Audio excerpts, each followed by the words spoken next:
ರವಿಹಂಜ್. ಈಗ ನೋಡಿ, ನಮ್ಮ ವೀರಶೈವ ಲಿಂಗಾಯತ ಧರ್ಮದಲ್ಲಿ ಪ್ರತ್ಯೇಕಿಗಳೇನಿದ್ದಾರೆ, ಏನೋ ಲಿಂಗಾಹತಿಗಳು ಅಂತ, ಬಸವ ತಾಲಿಬಾನಿಗಳು ಅಂತ ಏನು ಈಗ ತಮಗೆ ತಾವೇ ಸಾಬೀತು ಮಾಡಿಕೊಂಡಿದ್ದಾರೆ, ಅವರ ಗುಂಪಿನಲ್ಲಿ ಏನಾದರೂ ಸಂಶೋಧನೆ ಸಂಬಂಧಿತ ವಿಷಯಗಳಿದ್ದರೆ ಅವುಗಳಿಗೆ ಅವರು ಸಾಮಾನ್ಯವಾಗಿ ಮತ್ತು ಯಾವಾಗಲೂ ಅವರ ಏಕಮಾತ್ರ ಸಂಶೋಧನಾ ರೆಫರೆನ್ಸ್ ಪಾಯಿಂಟ್ಸ್ ಏನಪ್ಪ ಅಂದರೆ ಎಂ ಕಲಬುರ್ಗಿಯವರ ಸಂಶೋಧನೆಗಳು.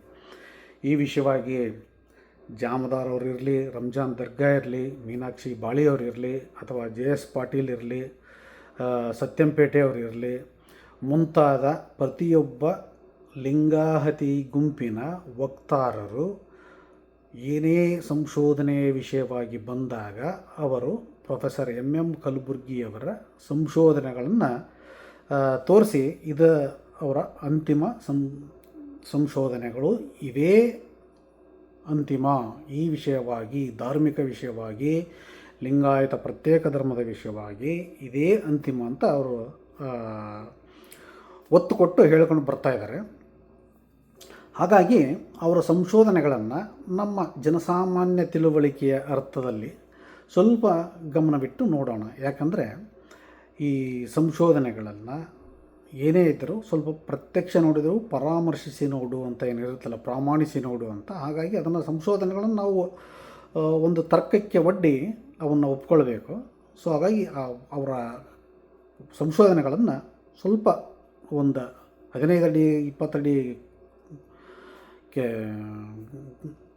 ತೋಡಿ ನೋಡೋದು ಬೇಕಿಲ್ಲ, ಸ್ವಲ್ಪ ಕೆರೆದು. ಯಾಕಂದರೆ ಈಗ ಅನ್ನ ಬೆಂದಿದೆಯಾ ಅಂತ ನೋಡಲಿಕ್ಕೆ 1-2 ಅಗಳನ್ನು ನೋಡಿದರೆ, ಹಿಸುಕಿ ನೋಡಿದರೆ ಸಾಕು. ಆದರೆ ನಾವಿಲ್ಲಿ ಒಂದು 8-10 ಅಗಳನ್ನೇ ಹಿಸುಕಿ ನೋಡಿ ಇವರ ಸಂಶೋಧನೆ ನಿಜಕ್ಕೂ ಬೆಂದಿದೆಯೇ, ಏನಿದೆ ಅಂತ ತಿಳ್ಕೊಳ್ಳೋಣ.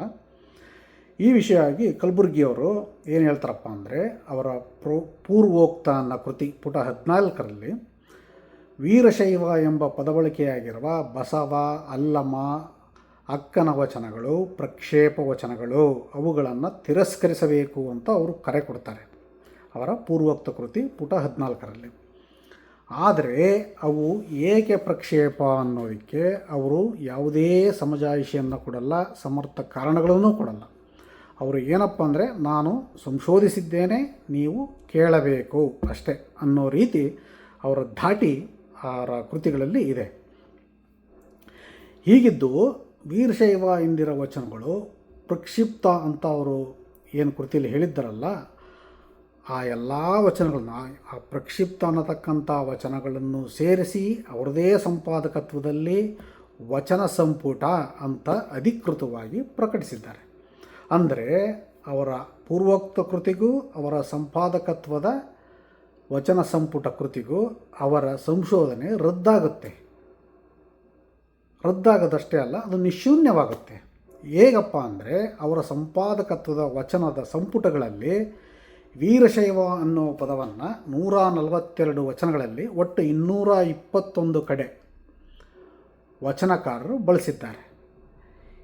ಲಿಂಗಾಯತ ಎಂಬುದು ಬೇರೆಯಾಗಿದ್ದರೆ, ಬಸವಾದಿ ಶರಣರು ಲಿಂಗಾಯತ ಧರ್ಮ ಸ್ಥಾಪಿಸಿದ್ದರೆ ಅಥವಾ ಅವರು ಲಿಂಗಾಯತ ಧರ್ಮದ ಪರಿಪಾಲಕರಾಗಿದ್ದರೆ ಅವರು ಏಕೆ ವೀರಶೈವ ಪದವನ್ನು 221 ಕಡೆ ಬಳಸಿ ಲಿಂಗಾಯತ ಅನ್ನೋದನ್ನು ಕೆಲವೇ ಕಡೆ ಬಳಸಿದರು ಅನ್ನೋ ಪ್ರಶ್ನೆ ನಮ್ಮಂಥ ಜನಸಾಮಾನ್ಯರಲ್ಲಿ ಉದ್ಭವಿಸುತ್ತದೆ. ಅದು ಸಹಜ. ಆದರೆ ಇದನ್ನು ನೇರವಾಗಿ ನಾವು ಅದನ್ನು ಒಪ್ಪೋಗ್ಲಿಕ್ಕೆ ಸಾಧ್ಯವಲ್ಲ. ಯಾಕಂದರೆ ಈ ವೀರಶೈವ ಪದವನ್ನು ತುರುಕಿರ್ಬೋದು ಅಂತ ಕಲಬುರ್ಗಿ ಮತ್ತು ಅವರ ಶಿಷ್ಯ ಪಡೆ ಹೇಳ್ತಾ ಇದೆ ಅಲ್ವಾ. ಸೊ ಹಾಗಾಗಿ ತುರುಕಿದ್ರೆ ಅವರು ಕೆಲವು ವಚನಗಳಲ್ಲಿ ಲಿಂಗಾಯತ ಪದನ ಯಾಕೆ ಉಳಿಸ್ಕೊಂಡ್ರು? 12 ಪದನೂ ಚೇಂಜ್ ಮಾಡ್ಬೋದಿತ್ತಲ್ಲ. 221 ಮಾಡೋದನ್ನು ಇನ್ನು 12 ಮಾಡೋದೆಲ್ಲ ಎಷ್ಟು ಕಷ್ಟ ಇತ್ತು ಅಲ್ವಾ. ಹಾಗಾಗಿ ಒಂದು ಬೆನಿಫಿಟ್ ಆಫ್ ಡೌಟ್ ಕೊಟ್ಟು ನೋಡೋಣ. ಯಾಕಂದರೆ ಲಿಂಗಾಯತ ಅಂದರೆ ಬರೀ 12 ಕಡೆ ಇದೆ. ವಾಟ್ ಇಫ್ ಲಿಂಗವಂತ ಅನ್ನೋ ಪದನೇ ಲಿಂಗಾಯತ ಆಗಿರ್ಬೋದು? ಯಾಕಂದರೆ ಲಿಂಗಾಯತ ಅನ್ನೋದು ತತ್ಸಮ ಅಂತ ಕೆಲವರಿಗೆ ಅನ್ನಿಸುತ್ತೆ, ಅದು ಸಹಜ. ಸೊ ಹಾಗಾಗಿ ಆ ಬೆನಿಫಿಟ್ ಆಫ್ ಡೌಟ್ ಕೊಟ್ಟು ನಾವಿದನ್ನು ಪರಾಮರ್ಶೆ ನಡೆಸೋದು ನಮ್ಮ ಕರ್ತವ್ಯವಾಗುತ್ತೆ. ಏಕಪ್ಪ ಅಂದರೆ, ಅಪ್ಪನು ನಮ್ಮ ಮಾದರ ಚೆನ್ನಯ್ಯ ಅಂತಕ್ಕಂಥ ಒಂದು ವಚನದ ಸಾಲನ್ನು ಹಿಡಿದು ಕೆಲವು ಒಬ್ಬ ಸಂಶೋಧಕರು ಬಸವಣ್ಣನು ಮಾದರ ಜಾತಿಯವನು ಅಂತ ಒಂದು ಗ್ರಂಥವನ್ನೇ, ಒಂದು ಪುಸ್ತಕವನ್ನೇ ಬರೆದಿದ್ದರು. ಸೊ ಹಾಗಾಗಿ ಯಾವುದೇ ಒಂದು ಅನಿಸಿಕೆಯನ್ನು, ಯಾವುದೇ ಒಂದು ಸಾಧ್ಯತೆಯನ್ನು ಹಾಗೆಲ್ಲ ಹಗುರವಾಗಿ ತಳ್ಳಿ ಹಾಕೋದಕ್ಕೆ ಆಗಲ್ಲ. ಸೊ ಹಾಗಾಗಿ ಈ ಸ್ಟ್ಯಾಟಿಸ್ಟಿಕ್ಸ್, ಈ ಸಂಖ್ಯಾಸೂತ್ರಕ್ಕೆ ಲಿಂಗವಂತ ಪದ ಅನ್ನೋದನ್ನು ನಾವು ಹಾಕಿ ನೋಡಿದಾಗ ಲಿಂಗವಂತ ಪದ ಒಟ್ಟು 106 ವಚನಗಳಲ್ಲಿ 173 ಕಡೆ 23 ವಚನಕಾರರು ಬಳಸಿದ್ದಾರೆ. ಇದು ಅತ್ಯಂತ ಒಳ್ಳೆಯ ಸಂಖ್ಯೆ.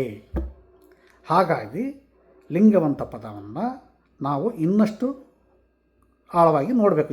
ಇಸ್ ಇಟ್ ಲಿಂಗಾಯತದ ತತ್ಸಮವೇ ಅಂತ ಈಗ ನೆಕ್ಸ್ಟ್ ಮುಂದೆ ಅದನ್ನು ನೋಡೋಣ. ಈ ಲಿಂಗವಂತ ಅನ್ನುವ ಪದ ಲಿಂಗವನ್ನು ಪಡೆದುಕೊಂಡ ಅನ್ನೋ ಅರ್ಥದಲ್ಲಿ ವಚನಗಳಲ್ಲಿ ಬಳಕೆಯಾಗಿದೆ. ಅಂತಹ ಒಂದು ವಚನ, ಅಂಗಲಿಂಗ ಸಂಗ ಸುಖ ಸಾರಾಯದನುಭವ ಲಿಂಗವಂತಂಗಲ್ಲದೆಯೇ ಸಾಧ್ಯವಾಗದು ನೋಡ ಅಂತ ಒಂದು ವಚನ ಶುರುವಾಗಿ ಬಸವಣ್ಣನವರ ವಚನ. ಮುಂದೆ ಏನು ಹೇಳುತ್ತೆ ಅಂದರೆ, ಏಕಲಿಂಗ ನಿಷ್ಠಾಚಾರಯುಕ್ತನಾದ ವೀರಮಹೇಶ್ವರನು ಇವರೊಳಗೆ ಅನುಸರಿಸಿಕೊಂಡು ನಡೆದ ನಾದಡೆ ಗುರುಲಿಂಗ ಜಂಗಮ ಪಾದೋದಕ ಪ್ರಸಾದ ಸದ್ಭಕ್ತಿಯುಕ್ತವಾದ ವೀರಶೈವ ಷಡುಸ್ಥಳಕ್ಕೆ ಹೊರಗಾಗಿ ನರಕಕ್ಕಿಳಿವನು ಕಾಣ ಕೂಡಲ ಸಂಗಮ ದೇವ ಅಂತ ಬಸವಣ್ಣವರು ಹೇಳ್ತಾರೆ. ಅಂದರೆ ಲಿಂಗವಂತನಾಗಿ ವೀರಶೈವ ಸಂಪನ್ನನಾದ ಮೇಲೆ ಆತ ವೀರಶೈವ ಧರ್ಮವನ್ನು, ಮತವನ್ನು ನಿಷ್ಠಾವಂತನಾಗಿ ನಡೆಸಿಕೊಂಡು ಹೋಗಬೇಕು, ಆಚಾರಗಳನ್ನು ಸರಿಯಾಗಿ ಪಾಲಿಸಿಕೊಂಡು ಹೋಗಬೇಕು. ಇಲ್ಲದಿದ್ದರೆ ಅವನು ವೀರಶೈವ ಷಡುಸ್ಥಳಕ್ಕೆ ಹೊರಗಾಗಿ ನರಕಕ್ಕಿಳಿಯುವನು ಅಂತ ಬಸವಣ್ಣವರು ತಮ್ಮ ವಚನದಲ್ಲಿ ಹೇಳ್ತಾರೆ. ಅಂದರೆ ಲಿಂಗವಂತ, ಲಿಂಗನಿಷ್ಠೆ, ಲಿಂಗಾರ್ಪಿತ, ಲಿಂಗಾಯತ ಈ ಪದಗಳೆಲ್ಲವೂ ಲಿಂಗ ಸಂಬಂಧಿತ ಪದಗಳು.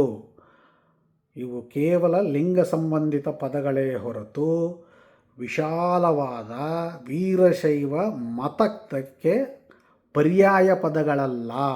ವೀರಶೈವ ಮತ ಅನ್ನುವ ಒಂದು ವೃಕ್ಷದ ಪದ್ಧತಿಯಾದ ಲಿಂಗಾರ್ಚನೆ, ಲಿಂಗವಂತನಾಗಿ ಲಿಂಗಾರ್ಚನೆ ಮಾಡುವುದು, ಲಿಂಗ ಪೂಜೆಯನ್ನು ಮಾಡುವುದು ಒಂದು ವೀರಶೈವ ಮತದ ಒಂದು ಆಚಾರ ಪದ್ಧತಿ. ಅದು ಲಿಂಗಾಯತ ಅಂತ ಸಾಬೀತಾಗಿ ಈ ಲಿಂಗವಂತ ಎನ್ನುವ ಪದ ಲಿಂಗಾಯತಕ್ಕೆ ತತ್ಸಮವಲ್ಲ ಅಂತ ನಮಗೆ ತಿಳಿದು ಬರುತ್ತೆ. ಇನ್ನು ಈ ವಚನಗಳಲ್ಲಿ ಮಾಹೇಶ್ವರ ಅಂತ ಒಂದು ಪದ, ಈ ಮಹೇಶ್ವರ ಪದವನ್ನು ವೀರಶೈವ ಪದಕ್ಕಿಂತ ಹೆಚ್ಚು ಬಳಸಿದ್ದಾರೆ ವಚನಗಳಲ್ಲಿ. ಈ ಪದವನ್ನು ಒಟ್ಟು 355 ಕಡೆಗಳಲ್ಲಿ 525 ಕಡೆ 63 ವಚನಕಾರರು ಬಳಸಿದ್ದಾರೆ. ಈ ಮಹೇಶ್ವರ ಪದ 8ನೇ ಶತಮಾನದ ಶಂಕರಾಚಾರ್ಯರು ಒಂದು ಬ್ರಹ್ಮಸೂತ್ರ ಭಾಷ್ಯ ಅಂತ ಒಂದು ಗ್ರಂಥವನ್ನು ಬರೆದಿದ್ದಾರೆ. ಆ ಗ್ರಂಥದಲ್ಲಿ 2ನೇ ಅಧ್ಯಾಯದ 2ನೇ ಪಾದದಲ್ಲಿ ಶಂಕರರು ಏನು ಹೇಳ್ತಾರಪ್ಪ ಅಂದರೆ, ಪಶುಪತಿ ಮತದವರೆಲ್ಲರೂ ಮಾಹೇಶ್ವರರು ಅಂತ ಹೇಳಿದರು. ಪಶುಪತಿ ಮತದವರೆಲ್ಲರೂ ಮಾಹೇಶ್ವರರು ಅಂದರೆ ಮಾಹೇಶ್ವರರು 8ನೇ ಶತಮಾನದ ಶಂಕರಾಚಾರ್ಯರ ಕಾಲದಲ್ಲಿಯೂ ಆಚಾರ್ಯ ಪಂಡಿತರುಗಳ ಕಾಲದಲ್ಲಿಯೂ ಪಾಶುಪತ ಪಾಲಕರೇ ಆಗಿದ್ದರು. ಮತ್ತವರು ವಚನಕಾರರ ಮಹೇಶ್ವರರು, ವೀರಶೈವರು ಆಗಿದ್ದರು ಅಂತ ಸಾಬೀತಾಗುತ್ತೆ. ಈ ಪಶುಪತಿ ಅಂದರೆ ನಾನು ಪಶು, ಆ ಶಿವನು ನನ್ನ ಒಡೆಯ, ನಾನು ಪಶು, ಆತ ನನ್ನ ಪತಿ ಅಂದರೆ ಒಡೆಯ ಅನ್ನೋ ಅರ್ಥದಲ್ಲಿ ಪಶುಪತಿ ಅನ್ನೋದು ಇದೆ. ಅದನ್ನೇ ನಮ್ಮ ಬಸವಾದಿ ಶರಣರು ಪಶುಪತಿಯನ್ನು ಒಡೆದು ಶರಣಸತಿ ಲಿಂಗಪತಿ ಅಂತ ಕರೆದಿದ್ದಾರೆ. ಅಲ್ಲಿಗೆ ವೀರಮಹೇಶ್ವರ ಅನ್ನುವುದು, ಮಹೇಶ್ವರ ಎನ್ನುವುದು ಅನಾದಿ ಕಾಲದಿಂದಲೂ ಇದ್ದಂತಹ ಒಂದು ಪದ್ಧತಿ. ಈ ವೀರಶೈವ ಮತದಲ್ಲಿ ಎಲ್ಲ ವೀರಶೈವಿಗರು ಮಹೇಶ್ವರರಾಗಿದ್ದರು, ವೀರಮಹೇಶ್ವರರಾಗಿದ್ದರು ಅನ್ನೋದು ವಚನ ಸಾಹಿತ್ಯದಿಂದ ಮತ್ತು ಅವರು 8ನೇ ಶತಮಾನದಲ್ಲಿ ಇದ್ದರು ಅನ್ನೋದು ಶಂಕರಾಚಾರ್ಯರ ಗ್ರಂಥದಿಂದ ತಿಳಿದು ಬರುತ್ತೆ. ಅಲ್ಲಿಗೆ ಕಲಬುರ್ಗಿಯವರ ವಾದ ಏನು ಲಿಂಗಾಯತ ಪ್ರತ್ಯೇಕ ಅಂತಾರಲ್ಲ, ಅವರು ವೀರಶೈವಕ್ಕೆ ಸಂಬಂಧ ಅಲ್ಲ ಅಂತಾರಲ್ಲ, ಅದು ಅವರ ಕೃತಿಗಳ ಮೂಲಕ ಹೀಗೆ ಪರಸ್ಪರ ನೆಗೇಟ್ ಅಂದರೆ ಕ್ಯಾನ್ಸಲ್ ಆಗ್ತಾ ಹೋಗುತ್ತೆ. ಈಗ ಇದು ಒಂದಗಳನ್ನಾಯಿತು. ಈಗ ಒಂದೇಗಳು ನೋಡ್ಬಿಟ್ಟು ಸುಮ್ಮನೆ ಆಗೋದಲ್ಲ, ನಾವು ಮುಂದುವರಿಸೋಣ ಇನ್ನೂ. ಯಾಕೆಂದರೆ ಅವರು ಕರ್ನಾಟಕದ ಸಂಶೋಧನಾ ಪಿತಾಮಹ ಅಂತ ಹೆಸರಾಗಿದ್ದಾರೆ. ಅವರ ಅನೇಕ ಶಿಷ್ಯ ಪಡೆ ಇವತ್ತು ಅವರ ಸಂಶೋಧನಾ ಒಂದು ಏನು ಆ ಹಾದಿಯನ್ನು ಅವರು ಮಾರ್ಗವನ್ನು ಹಾಕಿ ಕೊಟ್ಟಿದ್ದಾರೆ. ಆ ಮಾರ್ಗದಲ್ಲಿ ನಡೀತಾ ಇದ್ದಾರೆ. ಆ ಮಾರ್ಗ ಸರಿಯೇ ಅನ್ನೋದನ್ನು ನಾವು ಕೇವಲ ಒಂದು ಅಗಳ ಅನ್ನ ಇಸ್ಕಿ ನೋಡಲಿಕ್ಕಾಗಲ್ಲ. ಹಾಗಾಗಿ ಅವರದೇ ಕೃತಿಗಳನ್ನು, ಇನ್ನಷ್ಟು ಕೃತಿಗಳನ್ನು ನೋಡೋಣ. ಅಂತಹ ಒಂದು ಕೃತಿ ಕಲಬುರ್ಗಿಯವರ ಲಿಂಗಾಯತ ಸ್ವತಂತ್ರ ಧರ್ಮ ಅಂತ ಒಂದು ಕೃತಿ. ಅದರಲ್ಲಿ ವೀರಶೈವ ಇತಿಹಾಸ ಮತ್ತು ಭೂಗೋಳ ಅಂತ ಒಂದು ಚಾಪ್ಟರ್ ಇದೆ, ಒಂದು ಅಧ್ಯಾಯ. ಆ ಅಧ್ಯಾಯದಲ್ಲಿ ಏನು ಹೇಳ್ತಾರೆ ಅಂದರೆ, 13ನೇ ಶತಮಾನದ ಪಾಲ್ಕುರಿಕೆ ಸೋಮನಾಥನ ತೆಲುಗು ಭಾಷೆಯಲ್ಲಿರುವ ಬಸವ ಪುರಾಣವು ಅಲ್ಲಿ ಲಿಂಗವಂತ ವೀರಮಹೇಶ್ವರ ಪದಗಳಿವೆಯಾದರೂ ವೀರಶೈವ ಪದ ಕಂಡುಬರುವುದಿಲ್ಲ ಅಂತ ಕಲಬುರ್ಗಿಯವರು ತಮ್ಮ ವೀರಶೈವ ಇತಿಹಾಸ ಮತ್ತು ಭೂಗೋಳ ಅಧ್ಯಾಯದಲ್ಲಿ ಬರೆದಿದ್ದಾರೆ. ಅದರಲ್ಲಿ ಮುಂದುವರಿಸ್ತಾ ಅವರು ಏನು ಹೇಳ್ತಾರೆ ಅಂದರೆ, ಬಸವ ಪುರಾಣವನ್ನು ಕನ್ನಡಕ್ಕೆ ಅನುವಾದಿಸಿದ ಭೀಮಕವಿ, ಅವನ ಕಾಲ 1368. ಆ ಕಾಲದಲ್ಲಿ ಕೆಲವೊಮ್ಮೆ ಅಲ್ಲಿಯ ಅಂದರೆ ಬಸವ ಪುರಾಣದಲ್ಲಿ ವೀರಮಹೇಶ್ವರ ಅಂತ ಇದ್ದ ಪದಕ್ಕೆ ಬದಲಾಗಿ ಈ ಭೀಮಕವಿಯನ್ನು ವೀರಶೈವ ಪದವನ್ನು ಬಳಸಿದ್ದಾನೆ ಅಂತ ಕಲಬುರ್ಗಿಯವರು ಬರೆದಿದ್ದಾರೆ.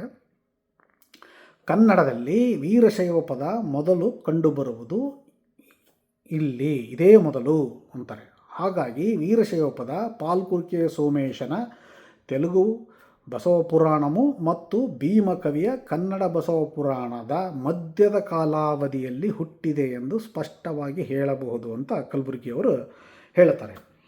ಆದರೆ ಈ ಎರಡೂ ಕೃತಿಗಳಲ್ಲಿ ಬಸವ ಪುರಾಣము ತೆಲುಗು ಕೃತಿ, ಬಸವ ಪುರಾಣ ಕನ್ನಡ ಕೃತಿ, ಅದು ಸೋಮೇಶ್ವರಂದು, ಇದು ಭೀಮಕವಿದು. ಇವೆರಡೂ ಕೃತಿಗಳಲ್ಲಿ ಲಿಂಗಾಯತ ಎನ್ನುವ ಪದ ಇಲ್ಲ ಅನ್ನೋದನ್ನು ಕಲಬುರ್ಗಿಯವರು ಎಲ್ಲೂ ಹೇಳಲ್ಲ. ಹಾಗೆ ಈ ಪುಸ್ತಕದಲ್ಲಿ ಅವರು ಈ ಅಧ್ಯಾಯದಲ್ಲಿ ಮುಂದುವರಿತಾ ಅವರು ತಮ್ಮ ಈ ವಾದಕ್ಕೆ ಸಾಕ್ಷಿಯಾಗಿ ಲಲಿತಾಂಬ ಎನ್ನುವರ ಒಂದು PhD ಥೀಸಿಸ್ ಅಧ್ಯಯನವನ್ನು ಅವರು ಮಾಡಿರ್ತಕ್ಕಂಥ ಅಧ್ಯಯನವನ್ನು ಅದರಲ್ಲಿನ ಒಂದು ಪ್ಯಾರಾಗ್ರಾಫನ್ನು ಉದಾಹರಣೆಯಾಗಿ ಕೊಡ್ತಾರೆ. ಅಂದರೆ ಅವರ ಆಲೋಚನೆಗೆ ಪೂರಕವಾಗಿ ಸಾಕ್ಷಿಯಾಗಿ ಈ ಲಲಿತಾಂಬ ಅನ್ನೋರ PhD ಥೀಸಿಸನ್ನು ಕೊಡ್ತಾರೆ. ಆ ಥೀಸಿಸ್ನಲ್ಲಿ ಏನಿದೆಯಪ್ಪ ಅಂದರೆ, Palkurki Somanatha was the earliest use word Veerashaiva in Andhra. In his Chaturveda Saram, Somanatha describes Lord Hari as Veerashaiva because the latter performed certain heroic deeds such as offering his own eyes to Lord Shiva as a token of deep devotion ಅಂತಾರೆ. ಅಂದರೆ ಪಾಲ್ಕುರಿಕೆ ಸೋಮನಾಥ ತೆಲುಗು ಸಾಹಿತ್ಯದಲ್ಲಿ ಪ್ರಪ್ರಥಮವಾಗಿ ವೀರಶೈವ ಪದವನ್ನು ಆತನ ಚಾತುರ್ವೇದ ಸಾರಂ ಗ್ರಂಥದಲ್ಲಿ ಬಳಸಿದ್ದಾನೆ ಅಂತ ಲಲಿತಾಂಬ ಅವರು ಹೇಳ್ತಾರೆ. ಅದು ಆ ಸನ್ನಿವೇಶ, ಇಲ್ಲಿ ಬಳಸಿದ ಸನ್ನಿವೇಶವನ್ನು ಏನು ಹೇಳ್ತಾರೆ ಅಂದರೆ, ಹರಿ ಅಂತಕ್ಕಂಥ ಒಬ್ಬ ವೀರಶೈವ ಆತನ ಕಣ್ಣುಗಳನ್ನು ದೇವರಿಗೆ ಕಾಣಿಕೆಯಾಗಿ ಅರ್ಪಿಸಿದ. ಆ ಒಂದು ಹೀರೋಯಿಕ್ ಅಂದರೆ ಒಂದು ಸಾಹಸಮಯ, ಒಂದು ಭಕ್ತಿಮಯ, ಒಂದು ಸಾಹಸ ಮತ್ತು ಭಕ್ತಿ ರಸದ ಉದ್ವೇಗದಲ್ಲಿ ಆತನ ಕಣ್ಣುಗಳನ್ನು ಕೊಟ್ಟಿದ್ದಾನೆ. ಅದನ್ನು ಒಬ್ಬ ವೀರಶೈವ ಮಾಡಬಲ್ಲ ಅನ್ನೋ ಒಂದು ಅರ್ಥದಲ್ಲಿ ವೀರಶೈವ ಅಂತ ಪದವನ್ನು ಬಳಸಿದ್ದಾನೆ ಅಂತ ಅವರು ಹೇಳ್ತಾರೆ. ಆದರೆ ಅವರೇ ಮುಂದುವರಿತಾ ಅವರ ಥೀಸಿಸ್ನಲ್ಲಿ, ಅವರ ಪ್ರಬಂಧದಲ್ಲಿ, ಸಂಶೋಧನಾ ಪ್ರಬಂಧದಲ್ಲಿ, in Basava Puranam however he appears to have given a deeper meaning to Veerashaiva though the word was not actually used ಅಂತಾರೆ. ಅಂದರೆ ಸೋಮನಾಥನು ಬಸವ ಪುರಾಣಂ ಗ್ರಂಥದಲ್ಲಿ ವೀರಶೈವ ಪದವನ್ನು ಬಳಸದೇ ಹೋದರೂ ಅವನು ಆ ವೀರಶೈವ ಪದಕ್ಕೆ ಆಳವಾದ ಅರ್ಥವನ್ನು ಕೊಟ್ಟಿದ್ದಾನೆ. ಆದ ಕಾರಣ ಅದು ವೀರಶೈವವನ್ನು ಅದರಲ್ಲಿ ಬಳಸ್ತಲೇ ಇರಬಹುದು ಅಂತ ಲಲಿತಾಂಬ ಅವರು ತಮ್ಮ ಪ್ರಬಂಧದಲ್ಲಿ ಹೇಳಿದ್ದಾರೆ. ಆದರೆ ವಿಪರ್ಯಾಸ ಏನಪ್ಪ ಅಂದರೆ, ಕಲಬುರ್ಗಿಯವರು ಈ ಪ್ಯಾರಾಗ್ರಾಫನ್ನು ವೀರಶೈವ ಪದವನ್ನು ಸೋಮನಾಥ ಬಳಸಿಲ್ಲ ಅಂತ ಪ್ರೂವ್ ಮಾಡೋದಕ್ಕೆ, ಸಾಬೀತು ಮಾಡಲಿಕ್ಕೆ ಈ ಪ್ಯಾರಾವನ್ನು ಬರೆಸಿದ್ದಾರೆ. ಅಂದರೆ ಕಲಬುರ್ಗಿಯವರಿಗೆ ಇಂಗ್ಲೀಷ್ ಬರ್ತಾ ಇತ್ತೋ ಇಲ್ಲವೋ ಅಥವಾ ಇದನ್ನು ಹೇಗೆ ಅವರು ಅರ್ಥ ಮಾಡಿಕೊಂಡ್ರೋ ಈ ಪ್ಯಾರವನ್ನು ಅದನ್ನು ಬಳಸಿ ಅವರು ಸೋಮನಾಥನು ವೀರಶೈವ ಪದವನ್ನು ಬಳಸಿಲ್ಲ ಅಂತ ಅವರು ತಮ್ಮ ಲೇಖನದಲ್ಲಿ ಬರೆದಿದ್ದಾರೆ. ಅಲ್ಲಿಗೆ ಕಲಬುರ್ಗಿಯವರ ಜ್ಞಾನವನ್ನು ಬಿಡಿ, ಅವರಿಗೆ ಇಂಗ್ಲೀಷ್ ಎಷ್ಟರ ಮಟ್ಟಿಗೆ ಬರ್ತಿತ್ತೋ ಇಲ್ಲವೋ ಗೊತ್ತಿಲ್ಲ. ಆದರೆ ಇಂಗ್ಲೀಷಿನಲ್ಲಿಯೇ ಮಾತನಾಡುವ, ಇಂಗ್ಲೀಷಿನಲ್ಲಿಯೇ ಬರೆಯುವ ನಿವೃತ್ತ IAS ಆಫೀಸರ್ ಜಾಮದಾರ್ ಅವರು ಇದನ್ನೆಲ್ಲ ಓದಿ ಇದನ್ನೇ ತಮ್ಮ ವಾದದಲ್ಲಿ ಉಪಯೋಗಿಸ್ತಾರೆ. ಅಂದರೆ ಇಂಗ್ಲೀಷ್ನಲ್ಲಿಯೇ ಬರೆದು, ಇಂಗ್ಲೀಷ್ನಲ್ಲೇ ಓದಿ, ಇಂಗ್ಲೀಷ್ನಲ್ಲಿಯೇ ಆಡಳಿತ ಮಾಡಿ, ಇಂಗ್ಲೀಷ್ನಲ್ಲಿಯೇ ನಿತ್ಯ ಕರ್ಮಗಳನ್ನೂ ಮಾಡ್ತಾರೇನೋ ಅನ್ನುವಷ್ಟು ಇಂಗ್ಲೀಷ್ ಬಳಸುವ ಜಾಮದಾರರು ಅವರೂ ಸಹ ಈ ವಾಕ್ಯ ಅವರಿಗೆ ತಪ್ಪೆನಿಸಿಲ್ಲ. ಏಕೆ ಅಂದರೆ ಅವರ ಆಲೋಚನಾ ಲಹರಿ ಏನು ಎನ್ನುವುದನ್ನು ನಿಮ್ಮ ಆಲೋಚನೆಗೆ, ನಿಮ್ಮ ಚಿಂತನೆಗೆ ನಾನು ಬಿಡ್ತೇನೆ. ಇದರ ಜೊತೆ ಕಲಬುರ್ಗಿಯವರ ಉಳಿದ ಅನ್ನದಾಗಳುಗಳು ಮೊದಲು ಕೃತಿಯಿಂದ ಕೃತಿಗೆ ರದ್ದಾಗ್ತಾ ಇತ್ತು. ಈಗ ಅವರ ಕೃತಿಯಲ್ಲಿಯೇ ಅವರದು ಪುಟದಿಂದ ಪುಟಕ್ಕೆ ಸಂಶೋಧನೆಗಳು ನೆಗೆಟ್ ಆಗಿ ಒಂದಕ್ಕೊಂದು ರದ್ದಾಗ್ತಾ ಇದ್ದಾವೆ.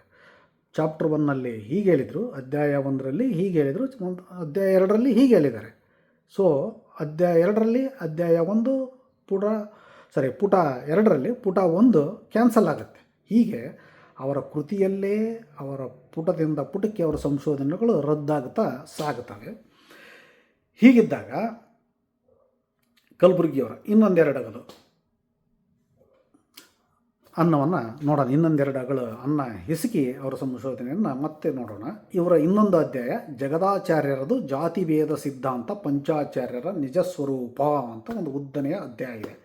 ಟೈಟಲ್ ಎಷ್ಟು ಉದ್ದ ಇದೆ. ಇದರಲ್ಲಿ ಅವರು ಕಲಬುರ್ಗಿಯವರು ಬರೀತಾರೆ, ಕುಲವ ನರಸುವರೇ ಶರಣರಲ್ಲಿ ಜಾತಿ ಸಂಕರ ವಾದ ಬಳಿಕ ಅಂತ ಎಂಬ ಶರಣ ಸಿದ್ಧಾಂತಕ್ಕೆ ವಿರುದ್ಧವಾದುದಾಗಿದೆ ಅಂತ ಅವರ ನಿಜ ಸ್ವರೂಪವನ್ನು ಹೇಳ್ತಾ, ಜಗದಾಚಾರ್ಯ ಸಿದ್ಧಾಂತ ಇವರು ಆಗಮಿಕ ಪರಂಪರೆಯವರಾಗಿದ್ದರೂ ಬ್ರಾಹ್ಮಣರೇ ಆಗಿರುವುದರಿಂದ ಇವರಲ್ಲಿ ವರ್ಣಭೇದ ಸಹಜವಾಗಿದೆ.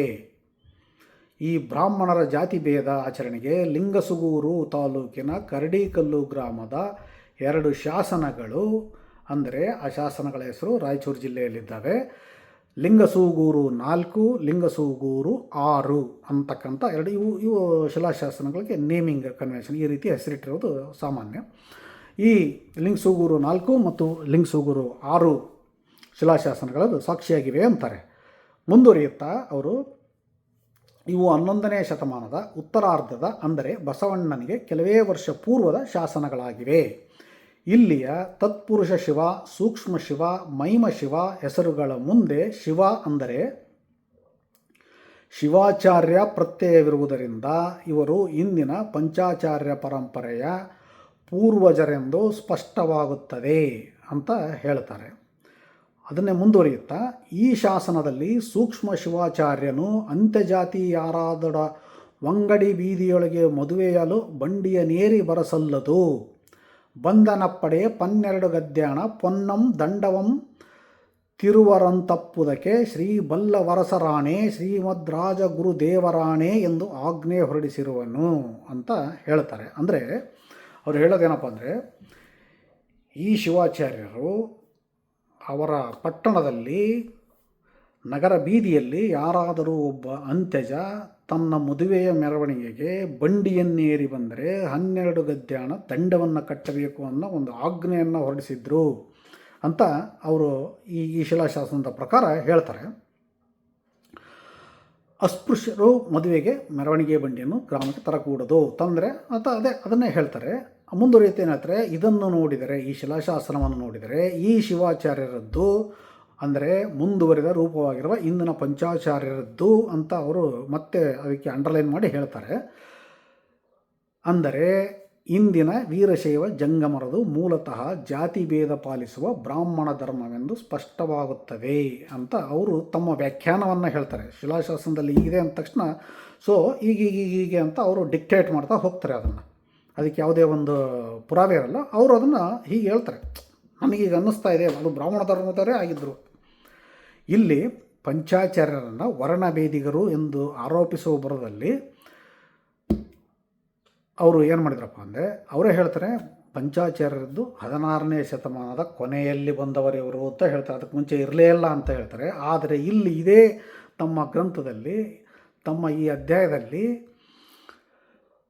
ಬಸವಪೂರ್ವದಲ್ಲಿ ಇರಲೇ ಇಲ್ಲ ಎಂದವರು ಬಸವಪೂರ್ವದ ಲಿಂಗಸೂಗೂರು ತಾಲೂಕಿನ ಕರಡಿಗಲ್ಲು ಗ್ರಾಮದ ಶಾಸನ 4, ಶಾಸನ 6 ಇವುಗಳ ಸಾಕ್ಷಿ ಸಮೇತ ಪಂಚಾಚಾರ್ಯರು ಬಸವಪೂರ್ವದಲ್ಲಿ ಇದ್ದರೆಂದು ಆಧಾರ ಕೊಟ್ಟು ತಮ್ಮ 16ನೇ ಶತಮಾನದ ನಂತರ ಬಂದಿದ್ದರು ಅನ್ನೋ ವಾದವನ್ನು ನೆಗೇಟ್ ಮಾಡಿ ಕ್ಯಾನ್ಸಲ್ ಮಾಡ್ತಾರೆ. ಅಲ್ಲಿಗೆ ಅವರ ಉಳಿದ ಅನ್ನದಾಗಳು ಈಗೇನು ನೋಡಿದ್ವಲ್ಲ ಅದನ್ನು ಇವರ ಸಂಶೋಧನೆಯನ್ನು ನಿಶೂನ್ಯ ಮಾಡುತ್ತೆ. ಅದು ಅರೆ ಬಂದಿರೋದಲ್ಲ, ಅದಿನ್ನೂ ಅಕ್ಕಿ ರೂಪದಲ್ಲೇ ಇದೆಯೋ ಏನೋ ಗೊತ್ತಿಲ್ಲ. ಅದರ ಯಾವ ರೂಪದಲ್ಲಿದೆ ಅನ್ನೋದನ್ನು ನೀವು ಆಲೋಚಿಸಿ. ಇಂದಿನ ಕರ್ನಾಟಕದ ಸಾಂಸ್ಕೃತಿಕ ವಲಯದ ಆಸಕ್ತರು ಈ ಬಗ್ಗೆ, ಕೇವಲ ವೀರಶೈವ ಲಿಂಗಾಯತರಷ್ಟೇ ಅಲ್ಲ, ಕರ್ನಾಟಕದ ಸಮಸ್ತ ಜನರು ಸಾಂಸ್ಕೃತಿಕ ವಲಯದಲ್ಲಿ ನಿಮಗೆ ಆಸಕ್ತಿ ಇರಲಿ ಬಿಡಲಿ, ನೀವೆಲ್ಲರೂ ಇದರ ಬಗ್ಗೆ ಯೋಚನೆ ಮಾಡಿ ಅನ್ನೋ ಒಂದು ಜಿಜ್ಞಾಸೆಯನ್ನು ನಿಮಗೆ ಬಿಡ್ತೇನೆ ನಾನು.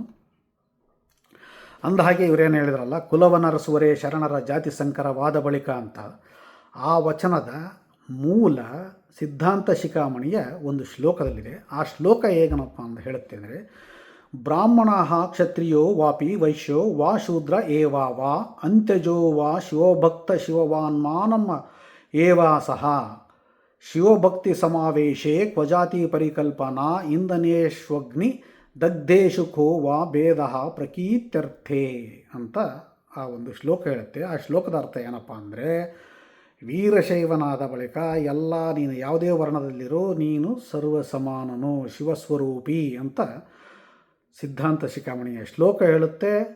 ಈ ಪಂಚಾಚಾರ್ಯರು ಬಸವ ಪೂರ್ವದಲ್ಲಿದ್ದರು ಮತ್ತು ಈ ವಚನದ ಮೂಲ ಸಿದ್ಧಾಂತ ಶಿಖಾಮಣಿಯೂ ಸಹ ಪಂಚಾಚಾರ್ಯರು ಬಸವ ಪೂರ್ವದಲ್ಲಿದ್ದರು ಅಂದರೆ ಸಿದ್ಧಾಂತ ಶಿಖಾಮಣಿ ಸಹ ಬಸವ ಪೂರ್ವದಲ್ಲಿ ಇತ್ತು ಅಂತ ಸಾಬೀತಾಗಿ ಇವರೇನು ಹೇಳ್ತಾರಲ್ಲ, ಜಂಗಮರು ಅಂದರೆ ಲಿಂಗಿ ಬ್ರಾಹ್ಮಣರು, ಅವರು ಅಲ್ಲಿಂದ ಬಂದಿದ್ದರು, ಆಂಧ್ರದಿಂದ ಬಂದಿದ್ದರು, ಮತ್ತೊಂದು ಕಡೆಯಿಂದ ಬಂದಿದ್ದರು ಅಂತ ಇವರು ಹಿಂದಿನ ಆಂಧ್ರ ಬಾರ್ಡ್ರನ್ನು ಕರ್ನಾಟಕ ಬಾರ್ಡ್ರನ್ನು ಒಂದೇ ಇತ್ತು ಅಂತ ಅಂದ್ಕೊಂಡ್ಬಿಟ್ಟಿದ್ದಾರೆ. ಗೋದಾವರಿಯಿಂದ ಕಾವೇರಿವರೆಗೆ ಅಂತಂದು ಏನು ನಮ್ಮ ಕರ್ನಾಟಕದ ವೈಭವ ಇತ್ತಲ್ಲ, ಈಗ ಅದನ್ನು ನಾವು ಬಾರ್ಡ್ರಕ್ಕೆ ಗೋದಾವರಿ ಅಲ್ಲಿತ್ತು, ಗುಜರಾತಲ್ಲಿತ್ತು ಅಂತ ಅಲ್ಲಿಂದ ನಾವು ಸ್ಲೈಸ್ ಮಾಡ್ಕೊಂಡು ಬರೋಕ್ಕಾಗುತ್ತೆ, ತುಂಡರಿಸ್ಕೊಂಡು ಈಗಿನ ವರ್ತಮಾನಕ್ಕೆ ಕರ್ನಾಟಕ ಇಷ್ಟಿದೆ, ಹಾಗಾಗಿ ಇದು ಆಂಧ್ರದಿಂದ ಬಂದರು ಅನ್ಲಿಕ್ಕಾಗುತ್ತಾ ಅನ್ನುವ ಒಂದು ಜಿಜ್ಞಾಸೆ, ಒಂದು ಸಾಮಾನ್ಯ ಜ್ಞಾನದ ಚಿಂತನೆಯನ್ನು ಕರ್ನಾಟಕದ ಸಮಸ್ತ ನಾಗರಿಕರಿಗೆ ನಾನು ಬಿಡ್ತೇನೆ. ಇನ್ನು ಇದೇ ಅಧ್ಯಾಯ ಜಗದ್ಗುರು ಜಗದಾಚಾರ್ಯ ಅಂತ, ಇವರು ಇದೇ ಕೃತಿಯಲ್ಲಿ ಜಗದ್ಗುರು ಜಗದಾಚಾರ್ಯ ಅನ್ನುವ ನೆಕ್ಸ್ಟ್ ಮುಂದಿನ ಅಧ್ಯಾಯ. ಅದರಲ್ಲಿ ನಮ್ಮಲ್ಲಿ ಗುರು ಮತ್ತು ಆಚಾರ್ಯರೆಂಬ ಎರಡು ವಿಭಿನ್ನ ತಾತ್ವಿಕ ಪರಂಪರೆಗಳು ಬೆಳೆದು ಬಂದಿವೆ. ಇವುಗಳಲ್ಲಿ ಒಂದು ಅನುಭಾವದ ನಿರ್ದೇಶನದಲ್ಲಿ, ಇನ್ನೊಂದು ಶಾಸ್ತ್ರದ ನಿಯಂತ್ರಣದಲ್ಲಿ ಮುನ್ನಡೆಯುತ್ತವೆ. ಹೀಗಿದ್ದು ಇಂದು ಈ ಎರಡೂ ಪರಂಪರೆಗಳಿಗೆ ಜಗದ್ಗುರು ಎಂಬ ಒಂದೇ ಪದವನ್ನು ಬಳಸುತ್ತಲಿರುವುದು ಎಷ್ಟರ ಮಟ್ಟಿಗೆ ಸರಿ? ಇಲ್ಲಿ ಗಮನಿಸಬೇಕಾದ ಅಂಶವೆಂದರೆ, ಗುರು ಪರಂಪರೆಯವರ ಗುರು ಶಬ್ದವನ್ನು ಆಚಾರ್ಯ ಪರಂಪರೆಯವರು ಸೆಳೆದುಕೊಂಡು ಅವರಿಗೆ ವಿರಕ್ತರೆಂಬ ಹೊಸ ಶಬ್ದವನ್ನು ಪ್ರಚುರಗೊಳಿಸಿದ್ದಾರೆ. ಇದರಿಂದಾಗಿ ಆಚಾರ್ಯ ಪರಂಪರೆಯವರಿಗೆ ಇಂದು ಬಳಸಲಾಗುತ್ತಿರುವ ಜಗದ್ಗುರು ಪಂಚಾಚಾರ್ಯ ಪ್ರಯೋಗದಲ್ಲಿ ಭಕ್ತಿ ಮಾರ್ಗ ಸೂಚಿಸುವ ಗುರು ಮತ್ತು ಕರ್ಮಯೋಗ ಸೂಚಿಸುವ ಆಚಾರ್ಯವೆಂಬ ಎರಡು ಭಿನ್ನ ತತ್ವಗಳು ಸೇರಿಕೊಂಡು ವೈರುಧ್ಯ ದೋಷ ಘಟಿಸಿದೆ ಅಂತ ಕಲಬುರ್ಗಿಯವರ ಮಾತುಗಳಿದು. ಮುಂದುವರಿತಾ ಸಿದ್ದರಾಮ ಪಾವಟೆ ಅಂದರೆ ಹುಬ್ಬಳ್ಳಿಯಲ್ಲಿ ಜರುಗಿದ ಕೋರ್ಟ್ ವ್ಯಾಜ್ಯವೊಂದರಲ್ಲಿ ಸುಪ್ರಸಿದ್ಧ ವಕೀಲರಾಗಿದ್ದ ಶ್ರೀ ಸಿದ್ದರಾಮಪ್ಪ ಪಾವಟೆಯವರು ಪಂಚಾಚಾರ್ಯರಿಗೆ ಜಗದ್ಗುರು ವಿಶೇಷಣ ಬಳಸಬಾರದೆಂದು ವಾದಿಸಿದುದನ್ನು ಇಲ್ಲಿ ಸ್ಮರಿಸಬಹುದು ಅಂತ ಅವರು ಕಲಬುರ್ಗಿಯವರು ಬರೆದಿದ್ದಾರೆ. ಅಂದರೆ ಅವರು ಕಾಯಕ ಮಾರ್ಗ, ಕರ್ಮ ಮಾರ್ಗ ಅಂದರೆ ಕಾಯಕ ಮಾರ್ಗ ಮಾಡೋರು ಗುರು ಅಂತೆ, ಕರ್ಮ ಮಾರ್ಗ ಮಾಡೋರು ಆಚಾರ್ಯ ಅಂತೆ. ಕರ್ಮ ಮಾರ್ಗ ಅಂದರೆ ಕರ್ಮ ಅಂದರೆ ಏನು? ಕಾಯಕ ಅಂದ್ರೇನು, ಕರ್ಮ ಅಂದ್ರೇನು? ಕರ್ಮ ಅಂತಂದರೆ ಯಾವುದ್ಯಾವುದೋ ಪೂರ್ವ ಸಿದ್ಧಾಂತ, ಹಿಂದಿನ ಜನ್ಮ ಮುಂದಿನ ಜನ್ಮ ಹೇಳ್ತಾರಲ್ಲ, ಆ ಕರ್ಮ ಅಂದ್ಕೊಂಬಿಟ್ರೆ ಇವರು. ಕನ್ನಡ ಪಂಡಿತರು ಇವರು, ಕನ್ನಡ ಪಂಡಿತರು, ನಂತರ ಸಾಮಾಜಿಕ ಸಾಂಸ್ಕೃತಿಕ ಸಂಶೋಧಕರಾಗಿ ಮುಂದೆ ಏನೇನೋ ಆಗಿರೋರು. ಇಂಥವರು ಇಂಥ ಪ್ರಾಥಮಿಕ ಕನ್ನಡ ಪದಗಳನ್ನು ಹೇಗೆ ಉಪಯೋಗಿಸ್ತಿದ್ದಾರೆ ಅನ್ನೋದಕ್ಕೆ ಇದೊಂದು ಉದಾಹರಣೆ. ಅಂದಾಗೆ ಈ ಹುಬ್ಬಳ್ಳಿ ಕೋರ್ಟ್ ವ್ಯಾಜ್ಯ ಏನು ಹೇಳಿದ್ರಲ್ಲ ಸಿದ್ದರಾಮ ಪಾವಟೆ ಅವರು ಏನೇ ವಾದಿಸಿದ್ರು, ಅವರು ಎಷ್ಟೇ ಪ್ರಸಿದ್ಧ ವಕೀಲರಾಗಿದ್ದರು, ಅವರು ಆ ಕೇಸಿನಲ್ಲಿ ಸರಿಯಾಗಿ ವಾದ ಮಾಡಲಾಗದೆ, ಸರಿಯಾಗಿ ಪುರಾವೆಗಳನ್ನು ಕೊಡಲಾಗದೆ ಆ ಕೇಸನ್ನು ಸೋತು ಹೋಗಿ ಜಗದ್ಗುರುಗಳು ಎಲ್ಲ ಪಂಚಾಚಾರ್ಯರು ಜಗದ್ಗುರುಗಳು ಎನ್ನುವಂಥ ಆ ಪದವನ್ನು ಬಳಸ್ತಾ ಇದ್ದಾರೆ. ಈಗಲೂ ವರ್ತಮಾನದಲ್ಲಿ ಅದನ್ನು ಬಳಸ್ತಾ ಇದ್ದಾರೆ. ಆದರೆ ಕಲಬುರ್ಗಿಯವರು ಆ ಸೋತ ಕೋರ್ಟಿನ ವಿಷಯವನ್ನು ಹೇಳಲ್ಲ. ಕೋರ್ಟ್ನಲ್ಲಿ ವ್ಯಾಜ್ಯ ಇತ್ತು ಅಂತಂದು ತಮ್ಮ ಸಂಶೋಧನೆಗೆ ಪೂರಕವಾಗಿ ಸಾಕ್ಷಿಗಳನ್ನು ಒದಗಿಸಲಿಕ್ಕೆ ಎಷ್ಟು ಬೇಕೋ ಅಷ್ಟನ್ನು ಮಾತ್ರ ಬಳಸಿಕೊಳ್ತಾರೆ. ಹೀಗೆ ತಮ್ಮ ವಾದವನ್ನು ಕಲಬುರ್ಗಿಯವರು ಮುಂದುವರಿಸ್ತಾ, ಪ್ರಾಚೀನ ಕಾಲದಲ್ಲಿ ಪಂಚಾಚಾರ್ಯರಿಗೆ ಮೊದಲು ಜಗದಾಚಾರ್ಯ ಅಂತ ಬಳಸ್ತಾ ಇದ್ದರು ಪದಗಳನ್ನು ಅಂತ ಅವರು ಹೇಳ್ತಾ, ಅಂತಹ ಉದಾಹರಣೆಗಳು ಪಂಡಿತ ಕಾಶೀನಾಥ ಶಾಸ್ತ್ರಿಗಳ ಪಂಚಾಚಾರ್ಯ ಪ್ರಭಾ ಪತ್ರಿಕೆಯ ಮತ್ತು ಪುಸ್ತಕಗಳಲ್ಲಿ ಸಿಗುತ್ತವೆ ಅಂತ ಒಂದು ರೆಫರೆನ್ಸ್ನ ಕೊಡ್ತಾರೆ. ಆದರೆ ಯಾವುದೋ ಕಾಲಘಟ್ಟದಲ್ಲಿ ಇವರಿಗೆ ಜಗದ್ಗುರು ವಿಶೇಷಣವನ್ನು ಬಳಸತೊಡಗಿದರು. ಆದುದರಿಂದ ಇನ್ನು ಮೇಲೆ ತಾತ್ವಿಕ ದೃಷ್ಟಿಯಿಂದ ವಿರಕ್ತರಿಗೆ ಜಗದ್ಗುರುಗಳು ಎಂದು, ಆಚಾರ್ಯರಿಗೆ ಜಗದಾಚಾರ್ಯ ಎಂದು ಕಟ್ಟುನಿಟ್ಟಾಗಿ ಬಳಸುವುದು ಅವಶ್ಯವಿದೆ ಅಂತ ಕಲಬುರ್ಗಿಯವರು ಆಜ್ಞೆ ಹೊರಡಿಸ್ತಾರೆ. ಅವರ ಮಾತುಗಳು ಆಜ್ಞೆ ಹೊರಡಿಸ್ತ ರೀತಿಯಲ್ಲಿ ಇದೆ. ಅವರ ಧಾಟಿ ಹೀಗೆ ಇದೆ. ಅವರ ಪುಸ್ತಕದ ಪೇಜಿನಿಂದಲೇ ನಾನು ಇದನ್ನು ಓದ್ತಾ ಇರೋದು. ನನ್ನ ಮಾತುಗಳಲ್ಲ, ಸ್ವಲ್ಪ ಡ್ರಾಮ್ಯಾಟಿಕ್ಕಾಗಿ ನಾಟಕೀಯವಾಗಿ ನಾನು ಅದನ್ನು ಓದಿರಬಹುದು. ಯಾಕಂದರೆ ನಾನು ಸ್ವಲ್ಪ ಕಲಾ ರಸಿಕ, ಕಲಾಭಿಮಾನಿ. ಸೊ ಹಾಗಾಗಿ ಈ ರೀತಿಯಾಗಿ ಅಭಿಪ್ರಾಯಗಳನ್ನು ಮಂಡಿಸುವುದು ನನ್ನ ಆಸಕ್ತಿ. ಇನ್ನು ವಿಪರ್ಯಾಸ ಏನಪ್ಪ ಅಂದರೆ, ಇವರೇ ಸಂಪಾದಿಸಿರ್ತಕ್ಕಂಥ ವಚನ ಸಂಪುಟದಲ್ಲಿ ಅಲ್ಲಮ ಒಂದೆರಡು ವಚನಗಳಲ್ಲಿ ಈ ಜಗದಾರಾಧ್ಯ ಅನ್ನೋ ವಚನಗಳು ಈ ಪದಗಳನ್ನು ಬಳಸಿದ್ದಾನೆ. ಅಂತಹ ವಚನ ಯಾವುದಪ್ಪ ಅಂದರೆ ಒಂದೆರಡು ವಚನಗಳನ್ನು ಹೇಳ್ತೀನಿ, ನೀವು ಆಮೇಲೆ ನೀವು ಹುಡುಕೋಬೋದು. ಹಸಿವಿಲ್ಲದೆ ಉಣಬಲ್ಲಡೆ, ಉಪಾಧಿ ಇಲ್ಲದೆ ಬೇಡಬಲ್ಲಡೆ, ಅದು ವರ್ಮ ಅದು ಸಂಬಂಧ. ಗಮನವಿಲ್ಲದೆ ಸುಳಿಯಬಲ್ಲಡೆ, ಗಮನವಿಲ್ಲದೆ ಸುಳಿಯಬಲ್ಲಡೆ, ನಿರ್ಗಮನಿಯಾಗಿ ನಿಲ್ಲಬಲ್ಲಡೆ, ಅದು ವರ್ಮ ಅದು ಸಂಬಂಧ. ಅವರ ನಡೆಪಾವನ, ಅವರ ನುಡಿ ತತ್ವ, ಅವರ ಜಗದಾರಾಧ್ಯರೆಂಬೆ ಗುಹೇಶ್ವರ ಅಂತ ಗುಹೇಶ್ವರ ಅಲ್ಲಮಪ್ರಭು ಜಗದಾರಾಧ್ಯ ಅಂದರೆ ಪಂಚಾಚಾರ್ಯರು ಇವರೇ ಹೇಳಿದಾರಲ್ಲ, ಈಗಿನ ಜಸ್ಟ್ ಹೇಳಿದ್ದಾರೆ ಜಗದಾರಾಧ್ಯ ಅಂದರೆ ಪಂಚಾಚಾರ್ಯರು ಅಂತ.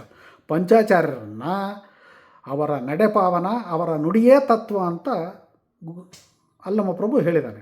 ಅದೇ ರೀತಿ ಅವನು ಇನ್ನೊಂದು ವಚನ ಹೇಳಿದ್ದಾನೆ, ಸುಳಿಯಬಲ್ಲಡೆ ಸುಳುಹೆಲೇಸಯ್ಯ, ಗಮನವಿಲ್ಲದೆ ಸುಳಿಯಬಲ್ಲಡೆ, ನಿರ್ಗಮನಿಯಾಗಿ ನಿಲ್ಲಬಲ್ಲಡೆ, ಅದಕ್ಕದೇ ಪರಿಣಾಮ ಅದಕ್ಕದೇ ಸಂತೋಷ. ಗುಹೇಶ್ವರ ಲಿಂಗದಲ್ಲಿ ಅವರ ಜಗದಾರಾಧ್ಯರೆಂಬೇ ಅಂತ ಅಲ್ಲಮಪ್ರಭು ಕಲಬುರ್ಗಿಯವರು ಯಾರನ್ನ ಜಗದಾರಾಧ್ಯ ಅಂದ್ರಲ್ಲ ಪಂಚಾಚಾರ್ಯರು, ಅವರನ್ನು ತನ್ನ ವಚನದಲ್ಲಿ ಆರಾಧಿಸಿದ್ದಾನೆ ಎನ್ನುವಲ್ಲಿಗೆ ಕಲಬುರ್ಗಿಯವರ ಜಗದಾರಾಧ್ಯ ಎಂಬುವ ಆಜ್ಞೆ ರದ್ದಾಗಿ ಅಲ್ಲಮನ ಕಾಲದಲ್ಲಿಯೇ ಇವರೆಲ್ಲರೂ ಇದ್ದರು ಅನ್ನುವುದು ಸಾಬೀತಾಗಿ ವೀರಶೈವ, ಪಂಚಾಚಾರ್ಯ, ಸಿದ್ಧಾಂತ ಶಿಖಾಮಣಿ ಇದೆಲ್ಲವೂ ವೀರಶೈವದ ಆಚರಣೆಯ ತತ್ವಗಳು. ಲಿಂಗಾಯತ ಎನ್ನುವುದು ಇದರ ಒಂದು ಆಚರಣಾ ಪದ್ಧತಿ, ವೀರಶೈವದ ಒಂದು ಆಚರಣಾ ಪದ್ಧತಿ ಅಂತ ಸ್ಫಟಿಕದ ಶಲಾಕೆಯಂತೆ ಇತಿಹಾಸದುದ್ದಕ್ಕೂ ಸಾಬೀತಾಗ್ತಾ ಬರೋದನ್ನು ಬಿಡಿ. ಬೇರೆ ಇಲ್ಲಿ ಯಾವುದೇ ಬೇರೆ ಆಕರಗಳನ್ನು ನಾನು ಕೊಡ್ತಾ ಇಲ್ಲ, ಬೇರೆ ಲೇಖಕರ ಸಂಶೋಧನೆಗಳನ್ನು ನಾನು ಹೇಳ್ತಾ ಇಲ್ಲ. ಕಲಬುರ್ಗಿಯವರ ಪುಟದಿಂದ ಪುಟಕ್ಕೆ ಅವರ ವಾದ ಬಿದ್ದು ಹೋಗತಕ್ಕಂಥ ವಾದ ಏನಿದೆ ಅಂತ ಸಾಬೀತು ಮಾಡ್ತಾ ಇದ್ದೇನೆ. ಸೊ ಇಲ್ಲಿಗೆ ಇವರ ಅನ್ನದ ಸಾಕಷ್ಟು ಅಗಳುಗಳನ್ನು ನೀವು ಹಿಸುಕಿ ನೋಡಿದ್ದೀರ. ಅದೇ ರೀತಿ ಇವರೇನು ಹೇಳ್ತಾರೆ, ಚನ್ನಬಸವಣ್ಣನ ಹುಟ್ಟಿನ ಬಗ್ಗೆ ಇವರೊಂದು ಸಂಕಥನವನ್ನು ಕಟ್ಟಿದ್ರು. ಆಗ ಆ ಸಂಕಥನದಲ್ಲಿ ಡೋಹರ ಕಕ್ಕಯ್ಯನಿಗೆ ಮಲ್ಲಿದೇವಿ ಅನ್ನೋ ಒಂದು ಮಡದಿ ಇದ್ಲು ಅನ್ನೋದು ತಾಳೆಯಾಗದು. ಯಾಕಂದರೆ ಅವರು ಮಲ್ಲಿದೇವಿ ಅನ್ನೋದು ಮಾಡ್ರನ್ ನೇಮ್, ಅದೊಂದು ಸುಧಾರಿಸಿದ ಹೆಸರು, ಅದನ್ನು ನಂಬುವುದು ಕಷ್ಟ ಅಂತ ವಾದಿಸಿದರು. ಆದರೆ ಎಲ್ ಬಸವರಾಜು ಅವರು ಇನ್ನೊಬ್ಬ ಮಹಾನ್ ಸಂಶೋಧಕರು, ಅವರೇನು ಹೇಳ್ತಾರಪ್ಪ ಅಂದರೆ, ಮಲ್ಲಿನಾಥ, ಮಲ್ಲಿಕಾರ್ಜುನ, ಮಲ್ಲಯ್ಯ, ದೇವಿ, ಮಾಯಿದೇವಿ. ಇವರೇನು ಮಲ್ಲಿದೇವಿ ಅಂತಾರಲ್ಲ, ಆ ಮಾಯಿದೇವಿ ಅಂತ ಸಿಮಿಲರ್ ಹೆಸರು ವಚನಕಾರರೇ ಬಳಸಿರುವಾಗ ಮತ್ತು ಮಲ್ಲಿನಾಥ ಪುರಾಣವನ್ನು ಕಲಬುರಗಿಯವರೇ ಸಂಪಾದನೆ ಮಾಡಿರುವಾಗ ಮಲ್ಲಿದೇವಿ ಎಂಬುದು ಹೇಗೆ ಸುಧಾರಿತ ಹೆಸರಾಗುತ್ತದೆ? ಅಲ್ಲೇನಾದರೂ ಮಲ್ಲಿ ದೇವಿಯು ಮಲ್ಲಿಕಾ ಅಂತ ಏನಾದರೂ ಹೆಸರಿಟ್ಕೊಂಡಿದ್ಲ? ಹಾಲಮ್ಮ ಎನ್ನೋಳು ಹಲಮ್ಮ ಅಂತನೋ, ಇನ್ನು ಈಗಿನ ಮಾಡ್ರನ್ ಹೆಸರುಗಳಿದಾವಲ್ಲ, ಆ ರೀತಿ ಏನಾದರೂ ಹೆಸರುಗಳನ್ನು ಇಟ್ಕೊಂಡಿದ್ಲ?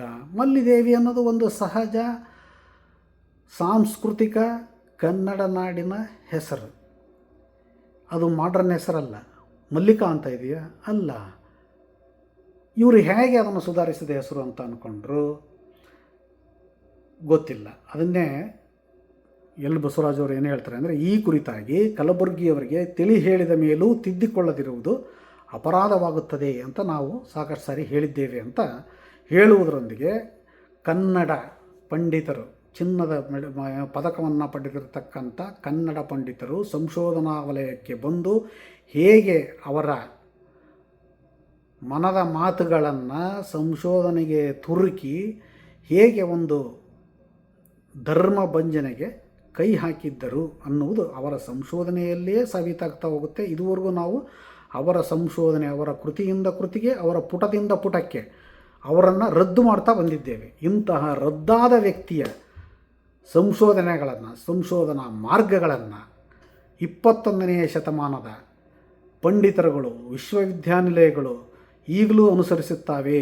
ಅವರು ಹಾಕಿಕೊಟ್ಟ ಮಾರ್ಗದಲ್ಲಿ ನಡೀತಿದ್ದಾವೆ ಅಂದರೆ ಆ ಸಂಶೋಧನೆಗಳು ಇವ್ರದ್ದು ರದ್ದಾಗಿತ್ತು, ಅವ್ರದ್ದು ರದ್ದಿಯಾಗುತ್ತಾ ಇದೆ, ರದ್ದಿಯ ಉತ್ಪಾದನೆಯಾಗುತ್ತಾ ಇದೆ. ಈ ರದ್ದಾಗತಕ್ಕಂಥ ಸಂಶೋಧನೆಗಳು ರದ್ದಿಯಾಗುವ ಬಗೆಯ ಬಗ್ಗೆ ನಮ್ಮ ಕನ್ನಡ ಸಾಂಸ್ಕೃತಿಕ ವಲಯದಲ್ಲಿ ಹಂಪಿ ಕನ್ನಡ ವಿಶ್ವವಿದ್ಯಾಲಯ ಏನಿದೆಯಲ್ಲ, ಅಲ್ಲಿ ಸಾಕಷ್ಟು ತೌಲನಿಕ ಅಧ್ಯಯನ ಎಂಬ ಸಾಕಷ್ಟು ಸಾಂಸ್ಕೃತಿಕ ಸಂಶೋಧನೆಗಳು ಬಂದಿದ್ದಾವೆ.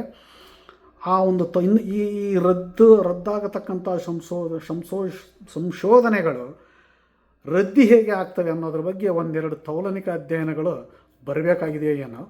ಇದಿಷ್ಟು ಇವರ ಸಂಶೋಧನೆಗಳ ಮೂಲಕ ತಿಳಿದು ಬರ್ತಕ್ಕಂಥ ಸತ್ಯ. ಈ ಸತ್ಯವನ್ನು ನಾನು ಯಾಕಿವತ್ತು ಪ್ರತಿಪಾದಿಸ್ತಿದ್ದೇನೆ ಅಂದರೆ, ಮಾನ್ಯ ಕಲಬುರ್ಗಿಯವರು ಅವರದೊಂದು ಒಂದು ಭಾರಿ ಪ್ರಸಿದ್ಧ ಉದ್ಘೋಷ ಇದೆ. ಆ ಉದ್ಘೋಷ ಏನಪ್ಪ ಅಂದರೆ, ಸಂಶೋಧನೆ ಎನ್ನುವುದು ಸತ್ಯವನ್ನು ಶೋಧಿಸಲು ಮಾಡಿಕೊಂಡ ಪ್ರತಿಜ್ಞೆ. ಈ ಪ್ರತಿಜ್ಞೆಯನ್ನು ಅವರು ಉದ್ಘೋಷಿಸಿದರು. ಅವರು ಬಳಸಿದ್ರೋ ಇಲ್ಲವೋ ಗೊತ್ತಿಲ್ಲ. ನಾನು ಮಾತ್ರ ಅದನ್ನು ಓದಿದಂದಿನಿಂದ ನಿಷ್ಠವಾಗಿ ಪಾಲಿಸ್ತಾ ಇದ್ದೇನೆ.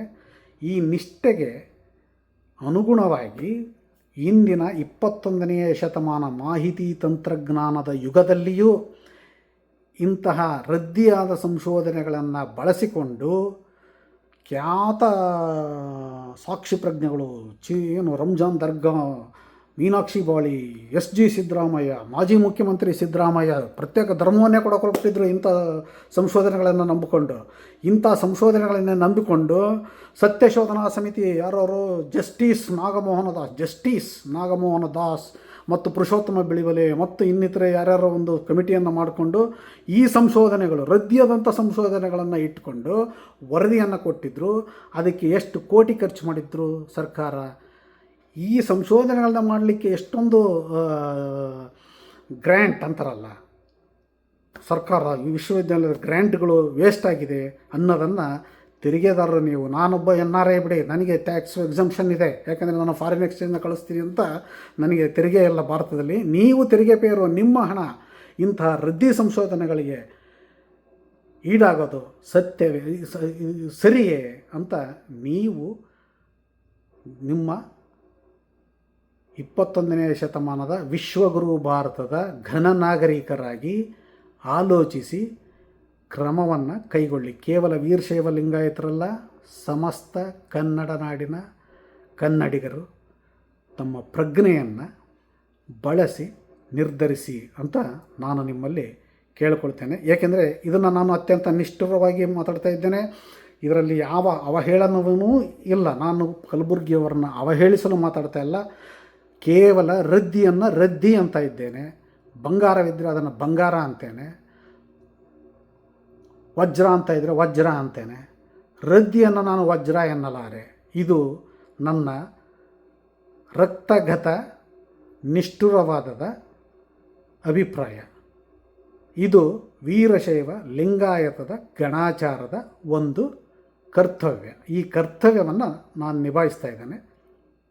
ನಿಮಗೆಲ್ಲರಿಗೂ ಆ ಗುರು ಬಸವನ ಕರುಣೆ ಉಂಟಾಗಲಿ ಅಂತ ಹಾರೈಸ್ತಾ ನನ್ನ ಮಾತನ್ನ ಮುಗಿಸ್ತೇನೆ. ನಮಸ್ತೆ.